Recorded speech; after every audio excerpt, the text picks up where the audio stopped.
Here with Chris Meering with HPE, looking at connected cars. Thanks for joining us. No problem, thank you. Chris, what do you do for HPE? So I work within the communications media solutions part of the business, working after our IoT platform, our universal IoT platform. Lots of people try to take far more control over the Internet of Things and how you enable this to deliver more revenue, cost savings, or better service for your customers.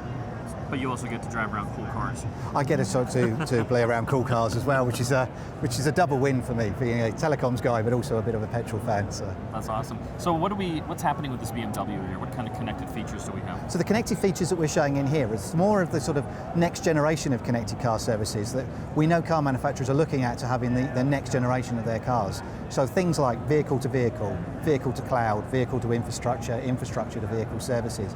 And what we're doing here is we're looking very much at providing advanced information for drivers, so making driving safer by providing information such as road conditions, weather conditions, that sort of thing, but based on information coming from other vehicles or other infrastructure. So everything's talking to each other? Everything's talking to each other, but via the universal IoT platform. So we'll actually have a scenario where other cars are ahead of you on the freeway and they'll turn the windscreen wipers on. So it's raining in that location.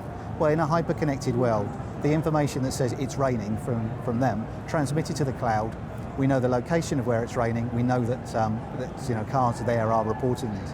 So we then interrogate other cars and see that other cars are on that road, heading in that direction, to provide advanced information to them to say 5 kilometres ahead, it's raining.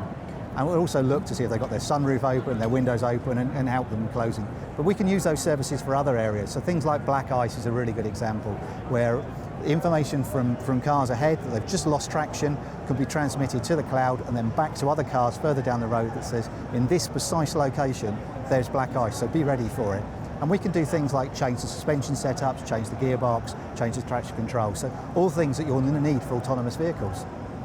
What about potholes? Potholes drive me crazy. I wish there was something that could tell me, a few kilometers ahead, there's like a bunch of potholes. That's another good example. So potholes are a real problem in a lot of areas, particularly not just the damage it causes to you, but the damage to your car, but also breaking up the road as well further. So one of the things that cars can do now is, of course, as they go over a pothole, they'll recognise that deterioration in the road surface through their suspension.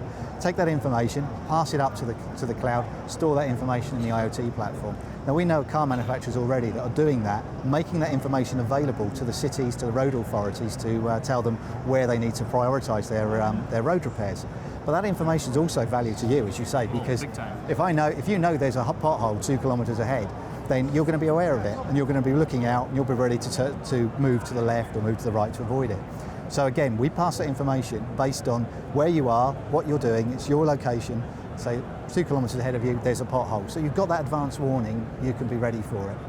We do also stuff with wind sensors. So a good example for another one of this advanced warning is if you have a wind sensor on a road that's liable to suffer from crosswinds, like a bridge or an exposed piece of roadway, a sensor on there, you know the wind speed at that geographic location. You know the cars that are heading towards it, and because contextually you know what those cars are like, their profile, etc., you can send a message depending on what the car is, what the load is on that car, to them to say, this speed on this road, the wind condition is such that it's going to affect your driving. So we have a display in there that says X kilometres ahead, the wind speed is a certain level. It really, provides the right information to the right people at the right time. Parking. I hear you can also improve upon the efficiency of parking. Yes, so parking's another good case. So in smart cities, you're seeing a lot of use of smart parking sensors. So a sensor that sits in the parking space and records whether there's a car parked there or not. So providing real-time information back to the city, to the council, for them to control parking. So they can use it to, if you've got one where say it's 60 minutes free, you know where to send the traffic warden to give them the ticket. You can do it where this car is electric. So sometimes you're going to need to find a parking space with a charger.